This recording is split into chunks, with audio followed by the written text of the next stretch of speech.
Muy buenas noches, mis queridos hermanos, amigos y estudiantes de nuestro muy apreciado seminario, el Seminario MINS. Esta es nuestra tercera clase de 4 clases programadas para este curso de eclesiología. Y rogamos siempre al Señor que nos ayude para que nosotros podamos cada día ser más entendidos. Hemos podido navegar en la estructura del curso, entendiendo en nuestra primera clase la fundamentación de la iglesia que nace en el corazón de Dios. Hemos podido navegar por la historia, entendiendo cómo se ha conformado la iglesia, aunque en la pantalla hubo un pequeño error que hoy vamos a corregir. Y hoy en nuestra tercera clase vamos a hablar de la administración de la iglesia, lo que tiene que ver con el gobierno, sus programas, cómo debe funcionar la iglesia. Entonces, para esto vamos a ponernos primero en manos del Señor para que nos guíe en este tiempo. Diácono Mario, nos guíe en oración si fuera tan amable. Señor Dios, te damos gracias, Padre Celestial, por estar aquí dirigiéndonos, orientándonos, Señor, para escuchar tu voz, tu palabra, tu dirección, amado Señor, para poder servirte de una mejor y fiel manera a ti y a tu pueblo, Señor. Te damos gracias por este tiempo, por la vida del pastor. Ayúdanos, Señor, a ser dóciles a tu palabra. En nombre de tu amado Hijo Jesucristo, amén y amén. Muy bien, queridos hermanos, quiero hacer una precisión antes de cualquier cosa, y la precisión que necesitamos hacer es sobre una cronología que di en la clase pasada y posiblemente no fue notoria, pero nosotros tenemos que considerar algo puntual. Estamos hablando de las escrituras y tenemos que hacer unas consideraciones eh, correctas, ¿sí?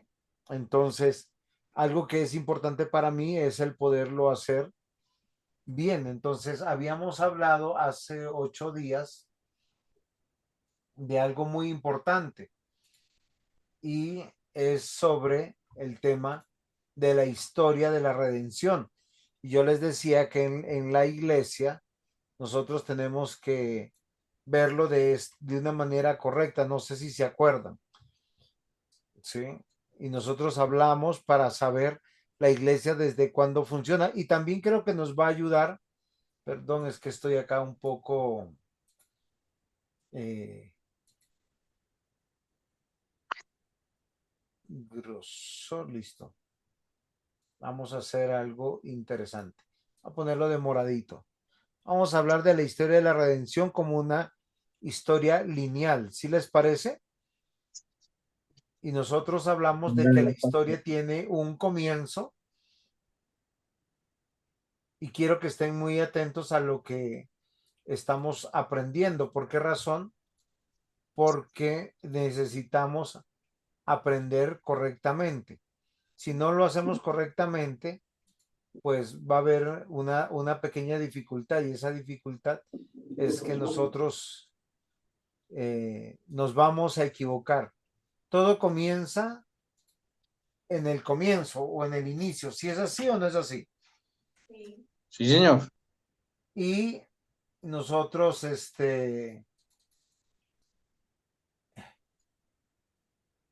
perdón, vamos a ponerle.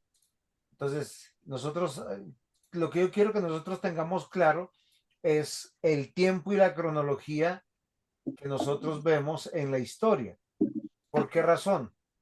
Porque es importante para nosotros el aprender correctamente. Y yo les dije que nosotros tenemos un comienzo que nos narra la escritura, y ese comienzo tiene que ver cuántos años antes de Cristo. 4000 años antes, vi que dijiste. Muy bien. Entonces, eso es fundamental que nosotros lo podamos comprender y entender para esto. Entonces, entre estas dos situaciones aquí, nosotros tenemos, ¿cuántos años? 4.000 Entonces, años, ¿sí o no? 4000 años. Ok, unos 4.000 años aproximadamente. Creo que son más. Yo alguna vez hice un esfuerzo de hacer ese rastreo. Son de 4.000 años y es algo que yo quiero que nosotros aprendamos bien, ¿sí? ¿Por qué razón? ¿Cuál fue el error hace 8 días? Hace 8 días yo les di unos datos un poquito equivocados porque nosotros dijimos, entre el nacimiento de Cristo y el Génesis 1 hay 4.000 años. Ujú. Y nosotros estábamos hablando, ¿se acuerdan de Moisés? Sí. Muy bien. Moisés, más o menos, ¿en qué año aparece antes de que Cristo aparezca en escena? Ahí decíamos, ahí que había un aproximado de 1500 años. Ok, 1.500 años, pero 1.500 años antes de Cristo o 1.500 años Ah, después de Adán.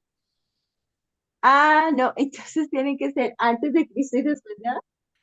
Ok, y ese fue el error. 1.500 Claro. años antes de Cristo No, es, porque el año, estamos 4000 años es que y Moisés, era después de Adán, no es, y antes de Cristo.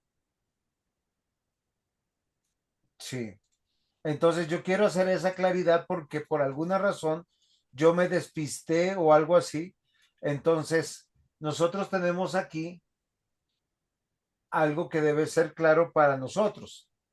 Y lo que yo quiero que nosotros veamos es importante. ¿Por qué razón? Porque en esta época es cuando sucede lo que nosotros nos importa aprender, ¿sí? Porque acá está la cruz del Calvario Ujú. y nosotros aquí tenemos a Adán. Adán. Ujú.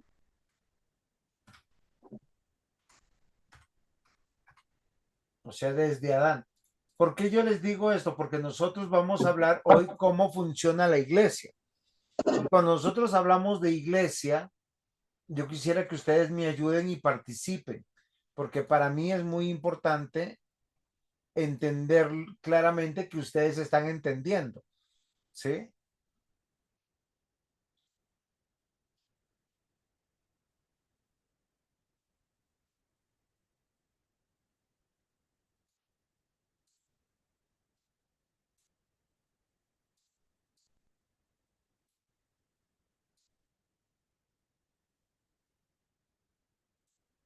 Ok. Hasta aquí vamos el cuadrito y estamos bien. ¿Y ya está claro dónde estuvo el error hace 8 días? Alex, ¿cómo estás? Buenas noches. ¿Estás por ahí? Buenas El noches, error pastor. Buenas estuvo noches, en, hermanos. buenas noches. El error estuvo en antes de Adán, Ok. ¿Qué antes es lo de que yo Cristo. quiero? Es que yo le estaba comentando a Alice que hace 8 días tuve un error de precisión en unas fechas y yo quería corregirlo hoy para que no nos quede como, ¿cómo se llama esto? Como ese dato impreciso. No sé si estás viendo bien la pantalla, Alex. ¿Sí se está viendo? Sí, señor. Muy bien, hace ocho días yo dije que Moisés, mire, acá tengo otro error, ahora sí, había aparecido en la historia 2.500 años antes de Cristo. Y no es 2.500 sino No, 1.500 años antes de después Cristo. de Adán. Exactamente. Y lo que nosotros sí podemos decir es que nosotros encontramos que después de entre Adán y Moisés, sí hay 2.500 años aquí, en esta parte. 2.000, ay, 2.500 años. Entonces, por qué yo quiero ser claro con esto? Porque en la historia de la redención, a partir de Moisés, y es parte de mi tesis que yo estoy haciendo para explicar Génesis, cuando nosotros vemos la narrativa de Moisés, estamos viendo algo que es muy importante que tenemos que aprender. Y yo quisiera que nosotros pudiéramos tener claro esto. Y es,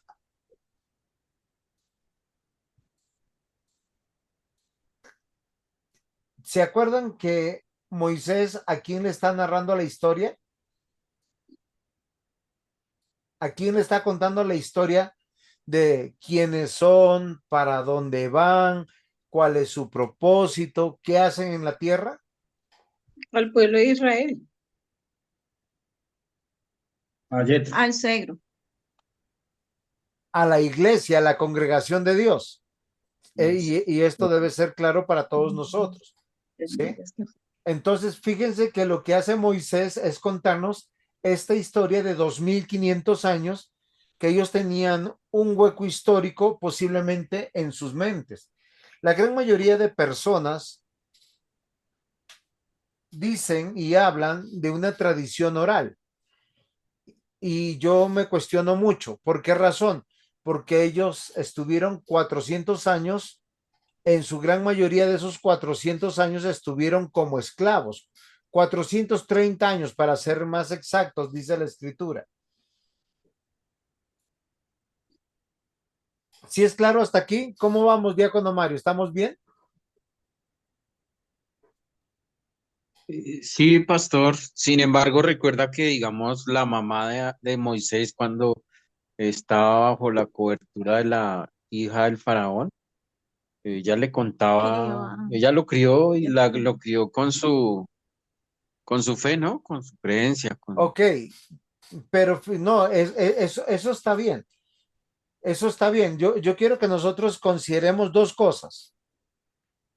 O sea, ¿Qué pastor, una creía, pregunta. qué creía No. Moisés y qué es lo que le está contando o qué le contó su mamá y su papá? la Probablemente historia su del pueblo de mamá, su Dios. papá y sus hermanos lo que le críe, bueno, en este caso era su mamá y su hermana, porque fueron Sí, las que estuvieron con el faraón. Lo que le contaron es sobre Jehová o Yahvé o el sí, Señor, que ellos eran el pueblo elegido, pero hay muchos datos cronológicos demasiado exactos entre Moisés y Adán. Voy a ser claro de algunas cosas que nosotros no pudiéramos precisar, por decir la Pastor, muerte de Caín y de Abel. Les voy a decir por qué no pudo estar dentro de la tradición oral. porque Porque los que lo vieron, ¿sí? Tal como está narrado en el Génesis, no lo pudieron ver, porque el único que lo vio fue Dios. ¿O no es sí, así? sí, sí, sí.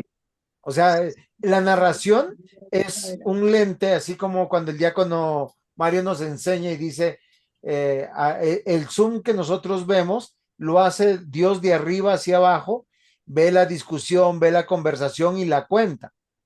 Sí, yo no creo que Caín luego le dijo a su mamá y a su papá, venga, es que a mí me sacó mal genio el Señor porque recibió con agrado la ofrenda de Caín, ¿sí?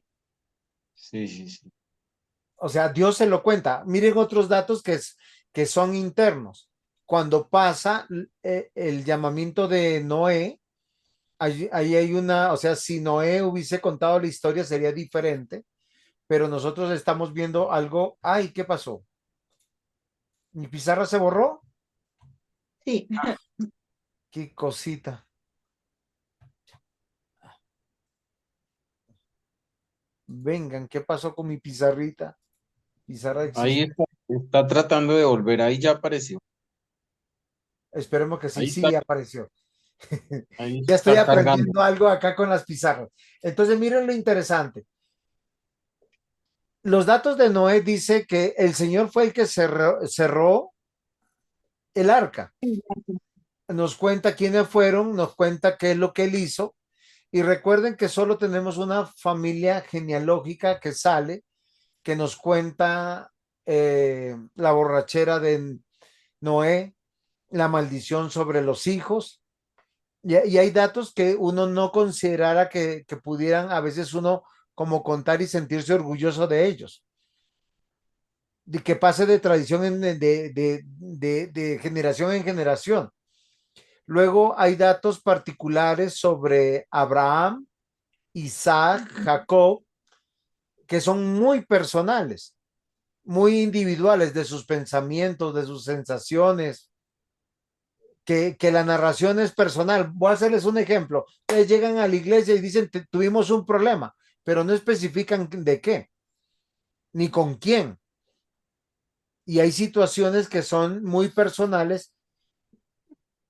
Lo que sí nosotros sabemos es que Moisés subió a la presencia de Dios y Dios lo inspiró para contar todo lo que tiene que ver. Y en estos 2500 años, que es un hueco histórico, posiblemente en la mente y en el corazón de el pueblo, porque si ustedes se dan cuenta, cuando revisamos Éxodo, ellos no recuerdan promesa, ellos no recuerdan el pacto que hizo. Lo que dice la escritura es que Dios fue el que se acordó del pacto con su pueblo y por eso los va a libertar. Y eso me parece supremamente interesante. No dice que ellos se acordaron y dijeron, Señor, es que tú prometiste a Jacob que nos ibas a libertar después de 400 años. No es como cuando ellos vuelven de Babilonia, que ellos sí la tenían clara y decían, ya se cumplió el tiempo y tenemos que volver. Acá pasa algo interesantísimo. Y lo que pasa es que Moisés está haciendo algo extraordinario, dándoles el norte al pueblo en el desierto. ¿Por qué yo les digo esto? Porque nosotros hemos comprendido que desde el Génesis el Señor estableció algunas instituciones creadas por él. ¿Cuáles fueron?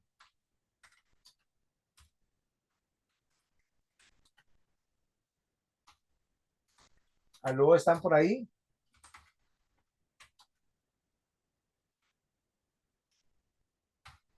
Hogar, iglesia y Estado. El hogar, el Estado y la familia. Muy bien. Hay algo interesante que nosotros podemos encontrar y que estoy cambiando un poquito aquí para que ustedes pongan cuidado. Cuando nosotros vamos a Génesis 1, en Génesis 1 se establece el primer hogar y obviamente la familia de Dios. Sí. Sí, que son dos cosas que están ahí, pero nosotros vemos primero el hogar de Adán y de Eva. Asimismo, en ellos dos mismos vemos la iglesia o la congregación de Dios. Génesis Sí, 2 los invita a el primer culto. primero, Recuerden que sí. el nombre de Adán significa humanidad, pero a su vez también vemos lo que nosotros llamamos estado, vemos lo que se llama es el reino de Dios. Y esto es muy interesante para nosotros porque tenemos que meditarlo de una manera clara. ¿Por qué razón? Porque nosotros vemos que en los primeros momentos de la historia del Génesis se establecen cosas muy importantes para nosotros. Y esas cosas importantes que son para nosotros están basándose en todo lo que nosotros debemos conocer y que debemos considerar. ¿Por qué yo les digo esto, mis amados hermanos? Miren, acá yo les estoy poniendo más o menos según Génesis qué es lo que sucedió. Tenemos la creación, la caída, el diluvio universal y la torre de Babel. Y en toda esta historia que sucedió al inicio, nosotros encontramos hogar, iglesia y reino. Y esto es algo muy importante y los detalles personales, individuales, no pudieron haber pasado de manera oral por una sencilla razón. Solo hasta Moisés nosotros encontramos algo que es muy importante. ¿Qué diferencia hay entre esos 2500 años y del momento de Moisés? Ábrelo, ábrelo. Señor, ¿Cómo es la pregunta, pastor? ¿cuál es la diferencia entre esos 2500 años que ya pasaron y Moisés? Que no había habido nada de culto ni nada de, Sí, ¿no? Sí, eso es igual algo que importante, pero y en ¿por la qué no había genealogía, culto? en la genealogía 5 por ahí dice que se invocó por primera vez el El nombre nombre de de Jehová. Jehová. Sí, claro, y es lo máximo que nosotros aspiramos en alguna medida. Pero lo que yo quiero que ustedes noten No había templo, es que no había templo, no Pero había sí, no había muchas cosas, leyes, pero no no, había, no había jueces, entonces, miren, no había algo que es importante en esta historia. No había leyes que determinaran las cosas que nosotros vemos que con Moisés se establecen. Con Moisés se establecen muchas cosas. Miren todas las historias que nosotros tenemos entre Génesis y Éxodo. Creación, caída, diluvio, Torre de Babel, Abraham, nacimiento de Isaac, de Jacob, la elección de Jacob, los hijos ujú, de Jacob y viene el ujú, Éxodo. Y ujú, esto es muy importante para nosotros porque en el Éxodo ellos necesitan saber quiénes son, de dónde vienen, cuál es su origen. Y si ustedes se permiten ver, todo lo que reciben en Moisés es para poder trabajar frente a estas instituciones de manera legítima y clara. ¿Qué es lo que yo quiero decir? Que el hogar que en su momento solo se relacionaba con Dios a través de los sacrificios, ujú. ahora va a tener que Entonces, vivir bajo la ley de Dios. Dios le determina una ley ceremonial, una ley gubernamental. Es Dios quien determina cómo se va a gobernar Israel, cómo va a funcionar la iglesia, porque funciona desde dos perspectivas, litúrgica y monárquica. ¿Sí se dan cuenta? Es aquí donde cambian todas las cosas. Es aquí donde nosotros tenemos que pararnos y decir un poquito, venga, ¿qué está sucediendo? Y nosotros nos damos cuenta que aquí cambian todas las cosas. ¿Sí es claro hasta aquí? sí, pero entonces pasaríamos, de hecho, ya entonces la iglesia no fue en Hechos 2, como lo se vieron en las clases pasadas, que es lo que hemos entendido, pero entonces estaríamos diciendo que tampoco fue en Génesis, que fue en Éxodo. No, no, no, no. Lo que yo estoy diciendo es que la iglesia existe desde el inicio, que en Adán y Eva, muy bien, diácono, y gracias por hacer la precisión. Si se entendió eso, ese es equivocado. Hay que revisar la clase a ver si fue una mala comprensión o una mala comunicación. ¿Por qué? Porque la iglesia, el hogar y el reino nacen con la creación. En Génesis capítulo 1, cuando Dios crea a Adán y a Eva, les da unos encargos particulares. Y durante 2500 años ellos caminan bajo un gobierno que nosotros acabamos a llamar, ¿cómo se llama ese gobierno? Tribal, como tribal, las tribus. Patriarcal, ¿sí? Sí. En todo este tiempo nosotros tenemos que considerar que el gobierno de la iglesia fue patriarcal. ¿Por qué razón? Porque es lo que nosotros encontramos. Encontramos en las genealogías, lo encontramos claramente Sí. no necesitamos como forzar los Pero asuntos. entonces, pero entonces estamos hablando de la Asamblea de Dios como institución. Sí, claro. Y lo único que ellos tuvieron hasta Moisés, ellos aprendieron a relacionarse a través de sacrificios. ¿Sí? Ellos vivían muy unidos, los que fueron el pueblo de Dios y fue una descendencia de generación en generación. ¿Tienen preguntas hasta aquí? Sí, que se hacían eran los altares de piedra para retener memoria Exacto. de las acciones del Señor. Ok, por eso les pregunto, ¿tienen preguntas hasta aquí? ¿Está siendo claro? O sea, fíjense que siempre ha funcionado a través de quiénes, de autoridades representativas.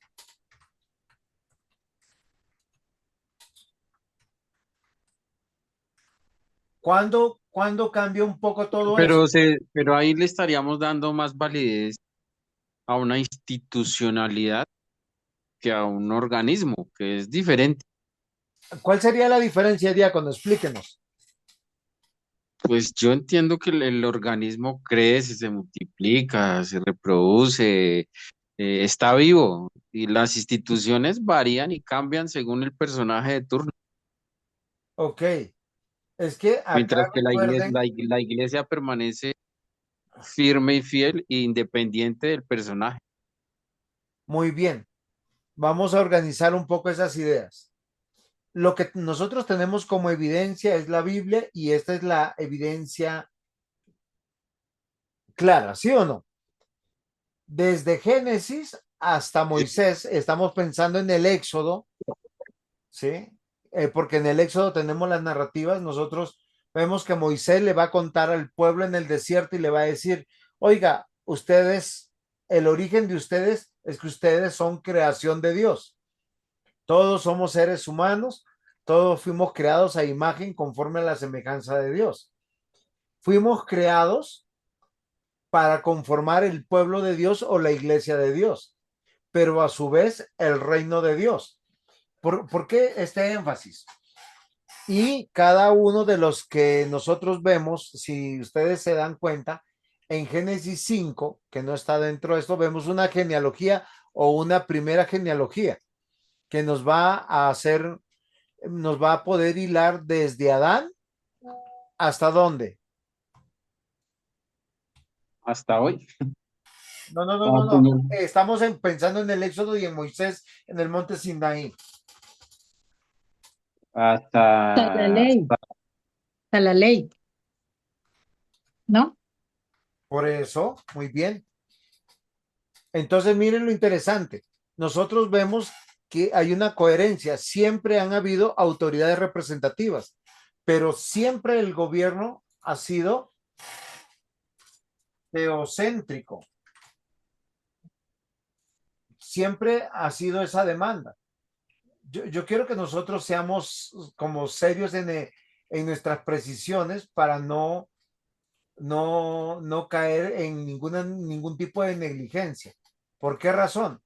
Porque nosotros nos podemos equivocar si tenemos una mala precisión de algo. Entonces, algo que es interesante, que en estos 2500 años el gobierno fue teocéntrico bajo autoridades representativas o virreinales. Nosotros entendemos que cuando Dios puso al hombre le dijo, venga, los voy a poner para que ustedes impartan justicia, para que ustedes señoreen, para que ustedes gobiernen y que la imagen de Dios se extienda sobre toda la tierra. El problema de la religiosidad es que nosotros pensamos que el pueblo de Dios solo tiene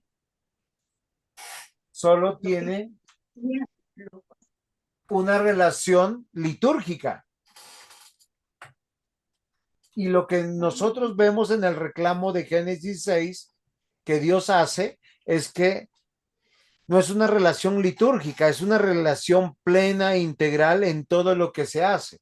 Yo no sé si ustedes recuerdan qué es lo que dice Génesis capítulo 6, por qué Dios nosotros vemos con una tristeza, por qué Dios se enoja. Voy a leer de la traducción del lenguaje actual, Génesis 6, versículos 5 en adelante.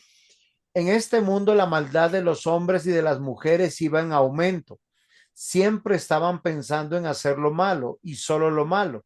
Cuando Dios vio tanta maldad en ellos, se puso muy triste de haberlos hecho y lamentó haberlos puesto en la tierra. Por eso dijo, voy a borrar de este mundo la humanidad que he creado. Voy a acabar con toda la gente, con todos los animales. Estoy muy triste de haberlo hecho. y qué es lo que, y en el contexto, qué es lo que le causó tristeza. Vamos a devolvernos al versículo 4. Los hijos de Dios tuvieron hijos con las mujeres de este mundo, que fueron los gigantes de los tiempos antiguos. Ellos llegaron a ser guerreros muy fuertes y famosos. Fíjense que lo que a Dios le aborreció y lo llamó a juicio fue que hay dos tipos de familias. Las familias que son de los hijos de Dios con los hijos de los no creyentes. Y es una relación que para Dios le parece algo que es triste, porque nosotros no estamos en este mundo para poner o para multiplicar seres humanos, sino para multiplicar la imagen de Dios. Lo que nosotros tenemos que considerar es que cuando yo estoy diciendo, y recuerden que estamos hablando para poder entender el gobierno hoy de la iglesia, lo tenemos que ver en el Antiguo Testamento. Y estoy hablando de 2500 años, por eso les digo que el entendimiento del el pueblo en el desierto, solo piensen en algo. ¿Ellos podían invocar a Dios? Claro que sí. ¿Por qué razón? ¿Por qué podían invocar a Dios? Porque tenían un conocimiento teórico oral. Eso es verdad. ¿Conocían los detalles? No, no, no conocían los detalles. ¿O ustedes creen que sí? ¿Quién puede argumentar? Pastor, pero cuando Josué fue antes de Moisés, José, y José era un hombre preparado que pues conocía y tenía la historia de su pueblo. O sea que sí pudo haber no solamente oralidad, sino también él transmitía su Dios, José, y gobernó Egipto. O sea, no podemos decir que era algún ignorante o, o que no estaba preparado, porque si Dios lo colocó allá fue al contrario, porque lo Ok, preparó y lo formó. ok. No hay un solo escrito de estos 2500 años. No hay uno solo. Solo van a haber escritos a partir de Moisés. Y solo a partir de Moisés se van a copiar uno a uno cada una de las cosas. Esto, esto, esto, esto debe llamar nuestra atención. ¿Es claro lo que digo, Diácono Mario?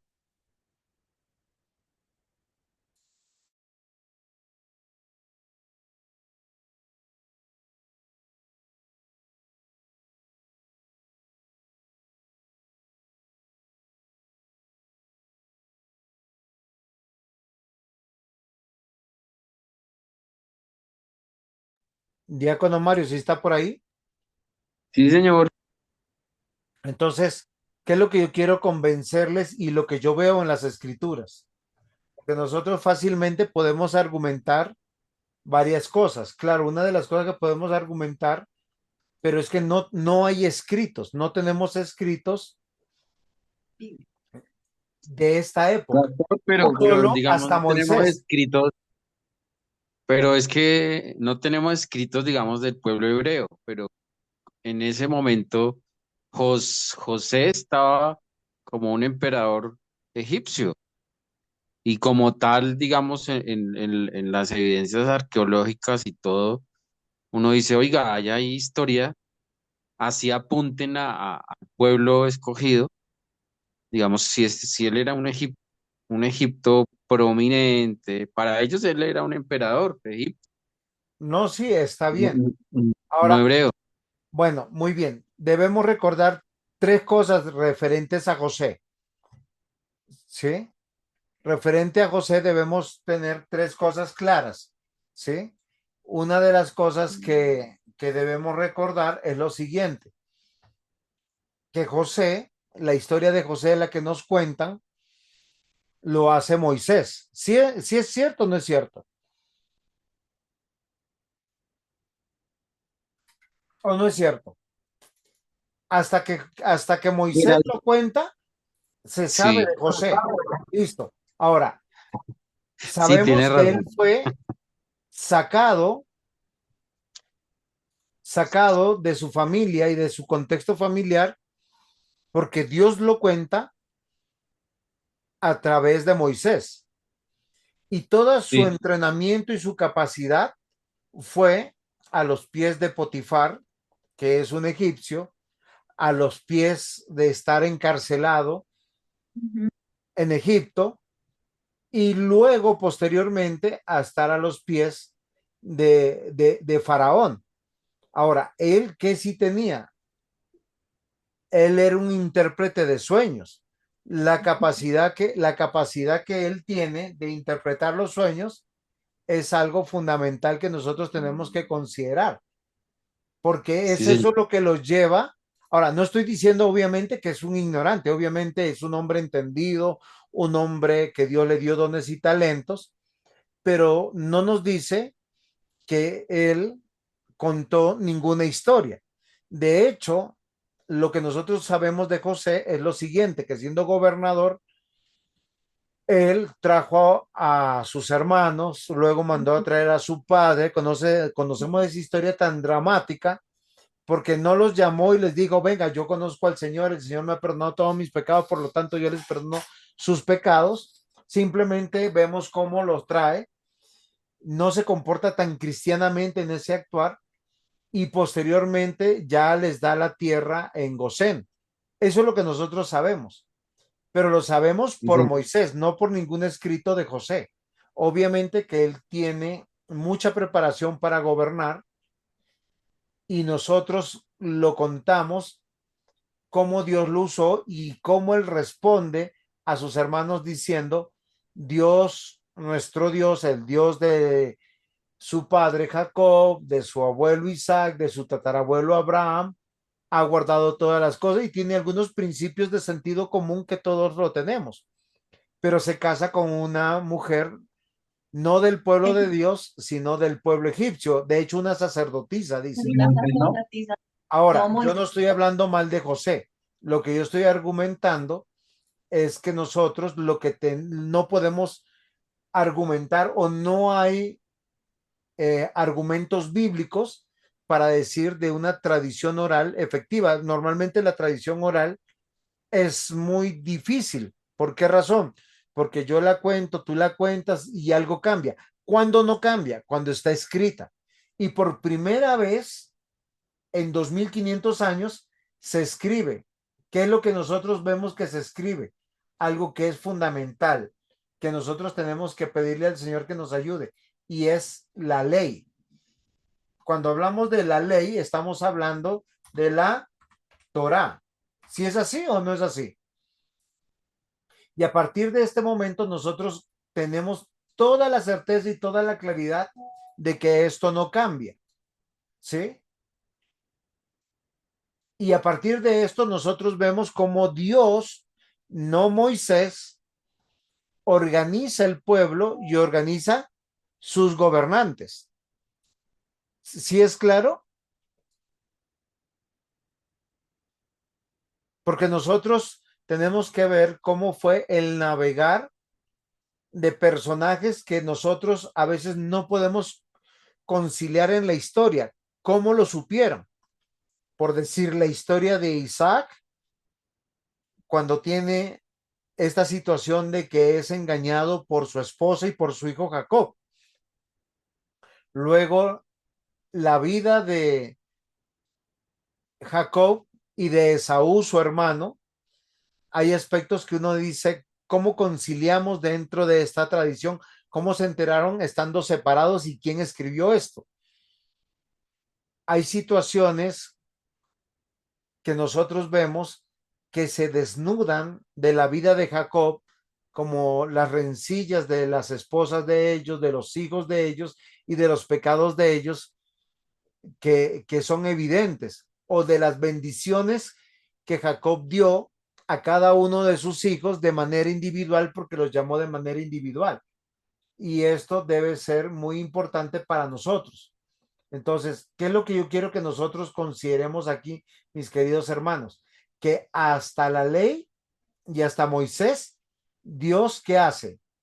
Estructurar y escribir cómo se organizan todas las cosas. y nosotros vamos a ver que entre Moisés y Cristo, nosotros vamos a ver por lo menos tres autoridades que se manifiestan, que son la monarquía. ¿Sí es claro? La monarquía. ¿Qué más tenemos? En la monarquía nosotros tenemos algo que es Profetas muy y importante, el sacerdotes. rey. ¿Sí, señor? Profetas y sacerdotes. Muy bien, el sacerdocio y los profetas. Y es algo evidente para nosotros, mis amados hermanos, que nosotros nunca Dios dejó que su iglesia estuviera a la deriva. Siempre el gobierno de Dios ha sido teocéntrico. A veces a nosotros nos cuesta un poquito entender esto porque nosotros nos centramos en las personas. Nos centramos, como dijo el diácono Mario, en el que está de turno. Pero la pregunta es, en toda la escritura, ¿quién puso al que está de turno? Ayúdenme. Dios. Muy bien. ¿Cómo vamos, diácono Y Mario? bien, bien, bien. Pero entonces, ¿quién puso al que está de turno hoy? Dios. Dios. Recuerde que Dios también pone a muchas autoridades para disciplinarnos. ¿Por qué Dios levantó un faraón malvado 430 años después de haberlos llevado a Egipto? Dice Éxodo capítulo 1, Para un castigarlo. faraón que no conocía ni la historia ni nada y los oprimió cruelmente. Y no solamente los oprimió cruelmente, sino lo había engrandecido y lo había hecho poderoso. Y la escritura dice que lo puso para traer juicio a una nación idolátrica, a una nación que necesitaba ver el juicio de Dios y el poder de Dios, pero a su vez también Dios se reveló a su pueblo. Entonces, fíjense que en el Antiguo Testamento Dios nunca dejó el funcionamiento de su iglesia en el aire, porque Dios protege a su pueblo dándole siempre gobierno, autoridades, y no son autoridades simplemente como de adorno o decorativas, ya que el pueblo de Dios o el reino de Dios o la iglesia de Dios como institución divina y un organismo vivo tiene que expresar una vida hacia su Dios. Por eso cuando nosotros hablamos de la ley de Dios con Moisés, no hablamos solamente de la ley moral, hablamos de la ley civil y también hablamos de la ley litúrgica. Hoy en día nosotros encontramos la expresión de la ley en esas mismas tres áreas, ¿o no es así? ¿Qué piensan Sí, ustedes?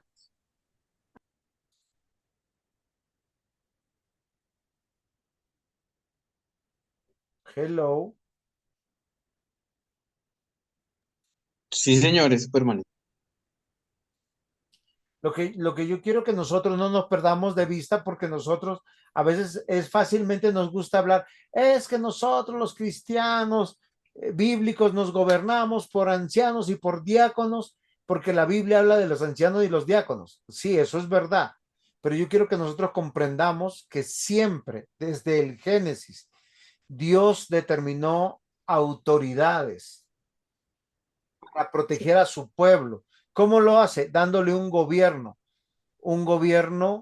de personas que tienen temor de Dios, para que ellos establezcan cómo nos relacionamos entre nosotros y también en una relación con Dios, en medio del amor, en medio de la condición caída que también tenemos, dándonos dirección, control de todas las cosas.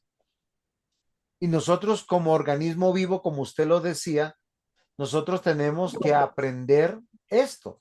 ¿Por qué razón? Porque Dios es el que está gobernando y está gobernando a través de personas. ¿O no es así?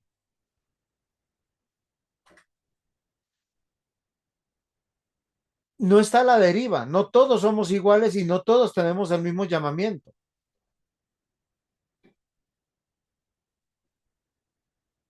Si estoy siendo claro, mis amados hermanos, hasta aquí.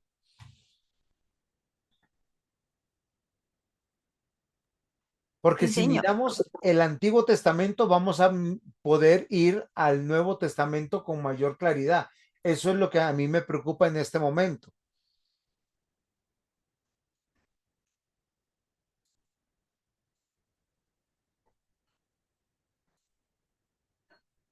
¿Sí me están copiando mis hermanos? ¿Alguna pregunta hasta aquí?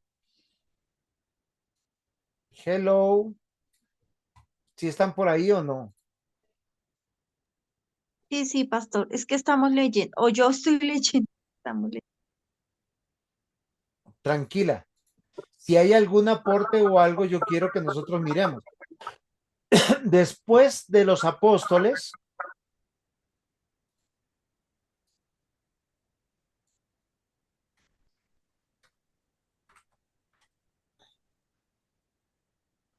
nosotros vemos el nacimiento de una iglesia y de una organización completamente diferente. ¿Sí? Porque nosotros tenemos que considerar esto, porque con los apóstoles llega la expansión de la iglesia, luego la iglesia entre los gentiles y luego esa edad sombría que fue la época de la persecución.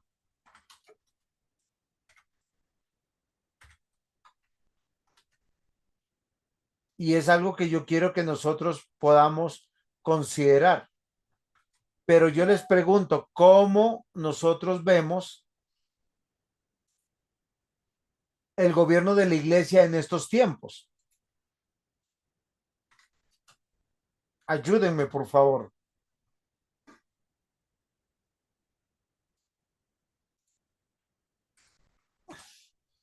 Hello.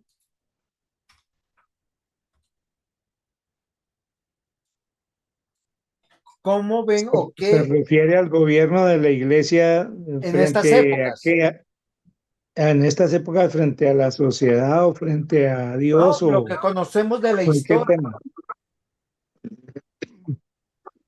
lo que conocemos nosotros de la historia. Pero es que la gran mayoría de las iglesias de ahora no tienen un gobierno, son iglesias independientes, no hay quien, a quien darles, a quien rendirles cuentas ni nada. O son iglesias que tienen otras, o sea, no, se han inventado una cantidad de cosas para llevarlas a la iglesia con el pasar de los años. Eso empezó con la iglesia católico-romana, con la iglesia, en el tiempo de emperadores de Constantino, todas esas cantidades de cosas que han, o sea, la iglesia ha estado permeada por muchos años. Y yo creo que la persecución no solamente vendría desde el Antiguo Testamento, sino que también del Nuevo Testamento, sino que también en el Antiguo Testamento empezó, pues, pongamos, por ejemplo, a nuestro primer mártir, como dijo mi esposo, que sería Abel Sí, en ese momento. Entonces, durante todo el periodo de la historia hemos visto una cantidad de cosas en la iglesia. Ahora, en cuanto a la iglesia reformada, pues eh, lo poquito que yo conozco, que ha sido con Martín Lutero, que siempre es lo que siempre nos han como hemos visto, pues es que necesariamente Martín Lutero lo que vio fue como una forma de querer como reformar la iglesia católico romana, no tanto como que él quería como que volviera la iglesia a esa iglesia a la escritura, que fue ya cuando se derivó todo lo que se derivó, pues que yo conozco hasta el tiempo de hoy. Pero hasta el tiempo de hoy, pues la iglesia decente donde nos congregamos. muy bien. Por Ahora ejemplo, miren que lo hay interesante de presbiterio, esto. que hay un presbiterio, por ejemplo, que yo conozco.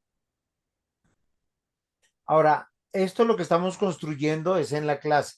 Ahora, yo quiero que ustedes miren, por lo menos hay 6 periodos generales de la historia de la iglesia. La iglesia apostólica, la iglesia donde después de la resurrección de nuestro Señor Jesucristo, salen los apóstoles como autoridades delegadas por Dios y todos son diferentes. Pablo es diferente a Pedro, a Juan, a Andrés. Todos salieron, a Tomás, a todos los discípulos salieron a fundar iglesia. Y hay esa época de la expansión de la iglesia. Pablo le escribe a Timoteo y a Tito y en ambos le dice que hay que nombrar ancianos, hay que nombrar diáconos. La historia en Hechos de los Apóstoles nos cuenta esa claridad que nosotros hoy tenemos. ¿Sí? Hasta aquí no hay ningún problema, porque ¿qué se hace? Se hace un culto dentro del marco de la historia. Ahora, ¿qué dificultades nosotros tenemos? Que a veces nosotros vemos la historia de la iglesia a la luz de nuestros días.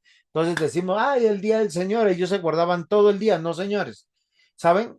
En la época de los apóstoles y después de los apóstoles y de la patrística, nosotros vemos que no había un día festivo en el día domingo.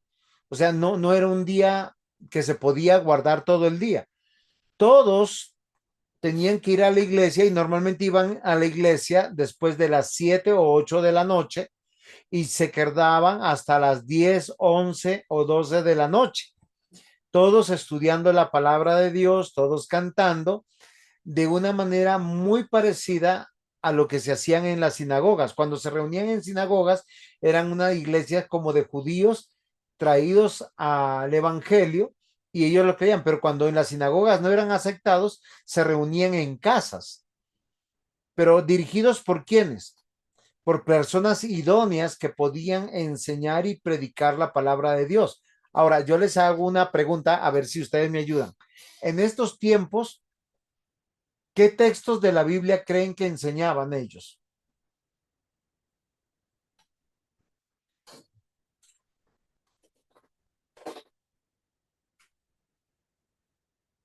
El Antiguo Testamento, ¿no? Perfecto. Sí. No había Nuevo Testamento. Y se enseñaba y se traía, la enseñanza tenía que ver con Cristo. Y es algo que a nosotros nos cuesta mucho, porque a nosotros nos gusta mucho el Nuevo Testamento, pero sin conectarlo con el Antiguo Testamento. Jesús le dice a sus discípulos que él había sido anunciado por Moisés, por los profetas, y también lo encontrarían en los salmos. Y es algo que a veces nosotros no consideramos dentro de nuestra buena comprensión, pero no lo hace cualquiera, sino las personas autorizadas. Aquí predicaban tanto los presbíteros como los diáconos. ¿Si era así o no era así?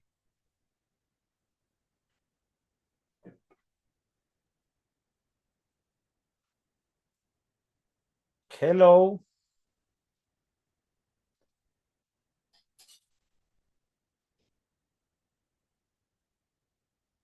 En Lucas 24, 25 al 27 dice, entonces él les dijo, ese él se refiere a Jesús, oh insensatos y tardos de corazón para creer todo lo que los profetas han dicho. ¿No era necesario que el Cristo padeciera estas cosas y que entrara en su gloria? Y comenzando desde Moisés y siguiendo por todos los profetas, les declaraba en todas las escrituras lo que él decía. Miren que la predicación iba en ese tono. Pero ¿quiénes lo hacían? Los apóstoles. ¿Por qué razón? Porque está viendo una transición del templo a la forma de la iglesia que hoy vamos a ir conociendo. Luego que los apóstoles salen a predicar, a ordenar, y cuando digo ordenar estoy hablando de ungimiento, presbíteros y diáconos, la iglesia empieza a tomar forma. Y vamos a ver que la iglesia, tanto en Europa, en África y en Asia Menor, lo que hoy tenemos por conocer por Turquía y sus alrededores, es dirigida por quienes, por presbíteros y por diáconos. Mientras que la iglesia fue perseguida hasta el año 312 máximo. ¿Por qué razón? Porque en el 313 Constantino pasa a una declaración conveniente de declarar que la iglesia pasa de ser perseguida a ser la iglesia del imperio o estatal. Y eso afecta tremendamente el desarrollo de la iglesia, porque vemos una iglesia imperial, una iglesia donde ya el ser presbítero y diácono no era causa de ser mártir, sino de ser beneficiado. ¿Por qué razón? Porque los puestos estatales, los privilegios y ayudas empezaron a llegar. Yo no sé si ustedes cuando han investigado en la historia son donde se encuentran en los años de Constantino y luego posteriormente en los hijos de Constantino las primeras donaciones, los primeros lugares que se daban, ya no se llamaban presbíteros, ya no se llamaban pastores. ¿Ustedes saben cómo se les llamaban en esas épocas a los que dirigían las iglesias?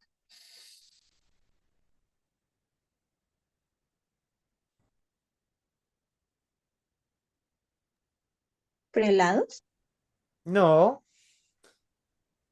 y ya no eran pelados, eran con plata. No, yo sé que dijiste prelados, pero no, les decían obispos. Cada iglesia de cada ciudad, de cada pueblo, eran obispos y los obispos empezaron a tener injerencias con las autoridades estatales de cada ciudad, de cada pueblo, al punto que habían iglesias tan influyentes, no solamente económicamente, sino posicionalmente por su cercanía a los que estaban gobernando, que empezaron ya no a hacerse llamar el obispo de Roma o el obispo de Constantinopla, sino empezó a surgir la idea de papas, pero es dentro de la iglesia. En medio de la iglesia imperial, el desarrollo de la iglesia pasó esto. Ahora, yo quiero que también nosotros consideremos algo muy importante. ¿Cuáles fueron los primeros concilios de la iglesia cristiana? ¿Ustedes lo saben?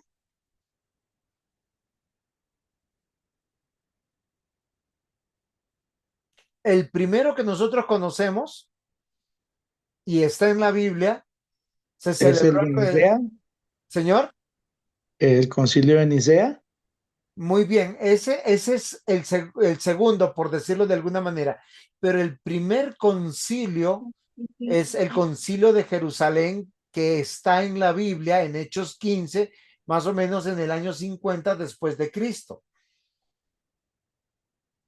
donde nosotros vemos que llegan los apóstoles, hay unas circunstancias entre que se tiene que saber qué hacer con los gentiles convertidos que no están obligados a mantener la ley mosaica. ¿Sí, sí se acuerdan? Luego nosotros tenemos en el 325 el concilio o el primer concilio de Nicea que fue convocado por el emperador Constantino. Posteriormente va a haber otro concilio, que es el concilio de Calcedonia, 451 después de Cristo. El segundo concilio de Constantinopla, año 553 después de Cristo. Luego el tercer concilio de Constantinopla, 680 al 81 después de Cristo. Segundo concilio de Nicea, 787 después de Cristo. Ahora, estos concilios son llamados como los concilios ecuménicos. ¿Quiénes se reunían ahí? Las autoridades que gobernaban la iglesia. Hasta aquí nosotros estamos viendo que el modelo de presbíteros y diáconos se ha mantenido durante la iglesia pese a todas las circunstancias que estoy comentando. ¿Tienen algún aporte hasta aquí? ¿Alguna pregunta? Alex, Diácono Mario, ¿cómo vamos?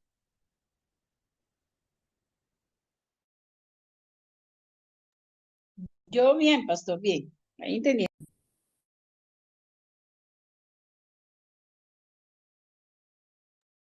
Bien, sí, señor. Sí, pero yo le decía, Diácono Mario, ¿cómo vamos hasta aquí? Es que lo que estoy yo tocando es Biblia e historia. Y nosotros nunca vemos que han habido grupos de hermanos sin cabezas. Y los que han habido grupos que no han aceptado autoridades, simplemente han sido considerados sectas, donde normalmente, ¿cuál es la idea de las sectas perseguidas que de donde han surgido los grupos heréticos como el modalismo, el arrianismo, el gnosticismo? Todos son considerados como hermanos.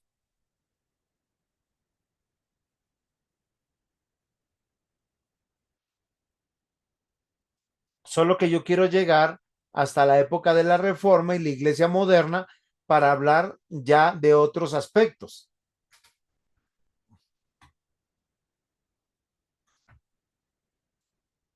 Cómo Dios cuida a su iglesia y qué es lo que está pasando hasta aquí.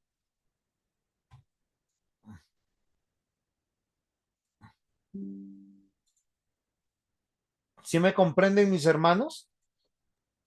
Sí, señor. ¿Por qué razón? Porque yo quiero que nosotros veamos que Dios siempre ha dejado autoridades y no son perfectas y no son, ¿cómo decirles? De alguna manera, sin pecado o sin errores. Pero Dios sigue gobernando porque siempre el gobierno para su iglesia ha sido teocéntrico. De hecho, la Biblia dice en Romanos capítulo 13 que las autoridades estatales las ha puesto Dios y hay que sujetarnos a ellas. Y estamos hablando del Imperio Romano, pero también dejó autoridades dentro de la iglesia para los aspectos litúrgicos y ceremoniales y esos cuidados pastorales. A Pedro se le encargó y a los apóstoles se le encargó apacentar la grey del Señor. Esta posta se le pasó a los presbíteros y a los diáconos para con la iglesia. ¿Sí estamos claros hasta aquí? Sí, señor. Muy bien.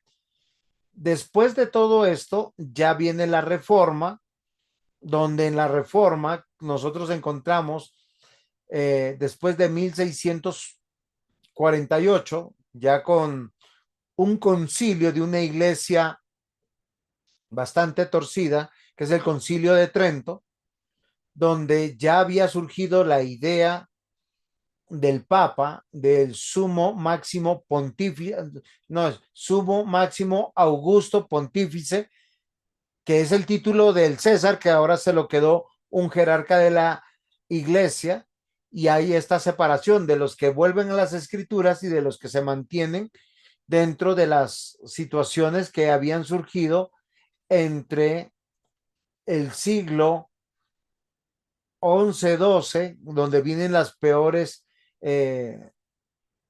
desviaciones de la doctrina en la iglesia. Pero en el Concilio de Trento claramente hay una iglesia católico romana y hay una iglesia reformada que se extiende plenamente, pero esta iglesia reformada está en manos de presbíteros y de diáconos permanentemente, que son los que tienen el cuidado doctrinal, espiritual, jurisprudencial de la iglesia, de la mano con diáconos. Es lo que yo quiero que nosotros veamos. Solo hasta la iglesia moderna esto va a cambiar, ¿sí? Voy a cambiar de pizarra ahora y vamos a tener una nueva pizarra porque vamos a hablar ahora de algunos cosas que nosotros vemos como gobiernos, que es el gobierno congregacional, que ustedes lo conocen Bastante. Diácono Mario, ¿usted puede explicar un poquito el gobierno congregacional? Sí, señor, es cuando todos en una congregación mandan y votan, y ordenan y quitan y ponen, pero no es representativo. Muy bien.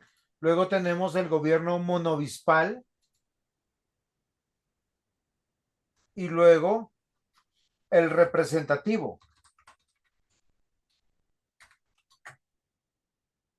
Yo quiero que nosotros consideremos algunas cosas porque es fácil nosotros caer en sesgamientos. Los tres tipos de gobierno a grandes rasgos que nosotros tenemos hoy en los tipos de iglesia. El congregacional es, como dijo el diácono Mario. ¿Cómo dijo usted, diácono Mario?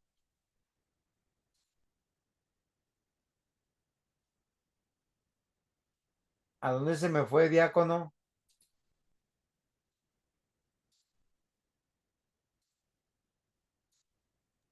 Ya, sí, señor, que toda la congregación vota y pone y quita. O sea, realmente no hay una autoridad. No, al buen deseo del pueblo. Muy bien, entonces es algo que nosotros tenemos. Luego tenemos el gobierno monovispal. ¿Qué significaría eso, diácono? Monovispal, que solo hay uno que manda y gobierna y decide. O sea, donde se centraliza absolutamente todas las decisiones. O sea, de un solo obispo, de un solo gobierno. Y hay otro gobierno que es el gobierno representativo o presbiteral. Y ese es el que yo quisiera que nosotros consideráramos. ¿Por qué es representativo? Ayúdenme. Pues Porque para hacerlo entendible es como, digamos, que hay pesos y contrapesos, por ejemplo, a nivel político, que un presidente puede proponer X o Y modificaciones, pero el Consejo o el Estado o el Congreso lo detiene porque contradice la Constitución. En el caso de la Iglesia, sería porque contradice la palabra, los principios de Dios, entonces se puede decirle por aquí no es, sí, según la palabra. el modo congregacional es de asamblea. Vamos a reunirnos y vamos a decidir entre todos qué es lo que conviene a la iglesia. Ahora, ¿qué es lo que yo he tratado de probarles a lo largo de esta clase? Que en el Antiguo Testamento no encontramos esta idea. ¿Sí? Yo por lo menos no lo encuentro. ¿Por qué razón? Porque no está. ¿Sí? Yo no sé si ustedes lo encuentran, yo no lo encuentro. Nunca se llamó a toda la congregación para que tomaran decisiones de esa manera. El modo monovispal es el de jerarquía. Dentro de la historia, lo que más ha hecho daño a la iglesia cristiana es cuando se crea esta idea de que hay alguien que tiene mayor autoridad uno que otro. De hecho, hoy en día, aún dentro del modelo representativo que viene siendo el modo presbiteral, hay esta idea que es malsana, porque uno piensa que ser diácono es inferior a ser anciano o pastor. ¿Sí sabían eso o no sabían eso? Sí, señor. Pero es algo que se siente no solamente en el aire, es algo que es real y es algo que yo quisiera que nosotros consideráramos, porque en el modo de congregacional o de asamblea todos somos miembros del cuerpo y decidimos sobre la iglesia. Esa es la concepción. Sobre el modo monovispal o de jerarquía, es que la concepción es, debe existir un gobierno piramidal o episcopal de jerarcas y de súbditos. Pero en el modo representativo presbiteral todos somos iguales, pero hay cortes que representan a la iglesia. Y el gobierno tiene que, o mejor, el gobierno existe con un propósito, mis amados hermanos. ¿Ustedes sabían para qué existe el gobierno de la iglesia? Porque es algo que nosotros tenemos que aclarar. Y yo quiero que nosotros consideremos, el gobierno es para conservar orden, pureza doctrinal. El pueblo de Dios es gobernada para mortificar el pecado. No es para traer comodidad a los miembros o una sensación de bienestar. ¿Es claro lo que les estoy diciendo?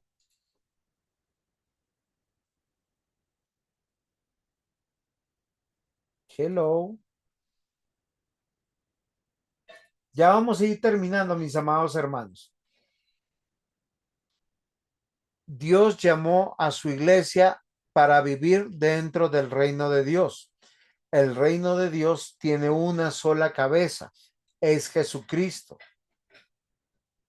El gobierno de la iglesia es un honor que damos a nuestro Dios. Cuando nosotros servimos, cuidando y apacentando la grey, los que fuimos llamados a ser presbíteros, ya sean gobernantes o docentes o pastores, como ustedes los llaman, y diáconos, es para mostrar orden, santidad, justicia, porque es el sabio diseño de nuestro Dios. Y siempre estamos en función del llamamiento al arrepentimiento. Somos exhortados, disciplinados, corregidos para santificarnos y vivir para Él. Y esto es de generación en generación. El gobierno bíblico para la iglesia es una muestra de amor de Dios para su pueblo a través de Jesucristo. Él es el que ha nombrado pastores, ancianos, diáconos, miembros de la iglesia. Dios cómo protege su iglesia a través de darle una dirección y orden, ya que sin dirección el pueblo perece, sin autoridad la unidad sería imposible. ¿Y quién llamaría a la santidad y a la integridad? Gracias al Señor, porque Él nos permite tener pastores, ancianos, diáconos y miembros de la iglesia. ¿Alguna pregunta hasta aquí?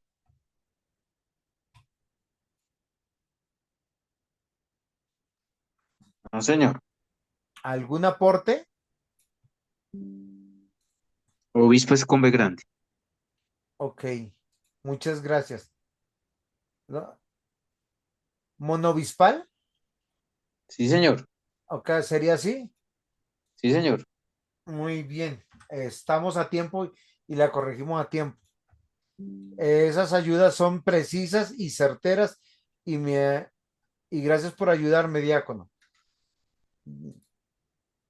Mi hermana Alex, ¿preguntas?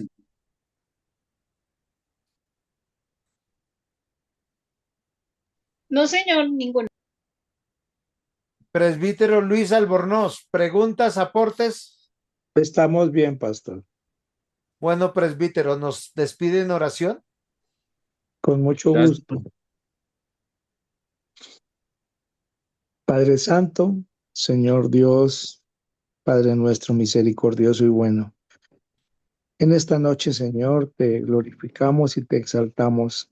Y te damos gracias, Señor, porque por medio de tu palabra, Señor, nos enseñas cada día más de tu verdad, más de lo que tú tienes para nosotros, Señor, en el cual tus leyes, tus mandamientos, Señor, siempre debemos acatarlos, siempre sabemos que son nuestra ley, Señor, y debemos ceñirnos a ellas. Sabemos, Señor, que el gobierno de la iglesia también es absolutamente tuyo y tú defines quiénes son tus hijos y tú defines, Señor, todo lo que tenemos para hacer delante de ti. Gracias por esta noche, gracias por tus enseñanzas, gracias por la vida de mis hermanos, gracias por la vida de nuestro pastor, por sus instrucciones, por su lectura también, Señor, y te glorificamos y te damos gracias en el nombre de tu Hijo Jesucristo. Oramos en esta noche. Bendito seas, amado Dios. Gracias, mis hermanos. Bendiciones para todos.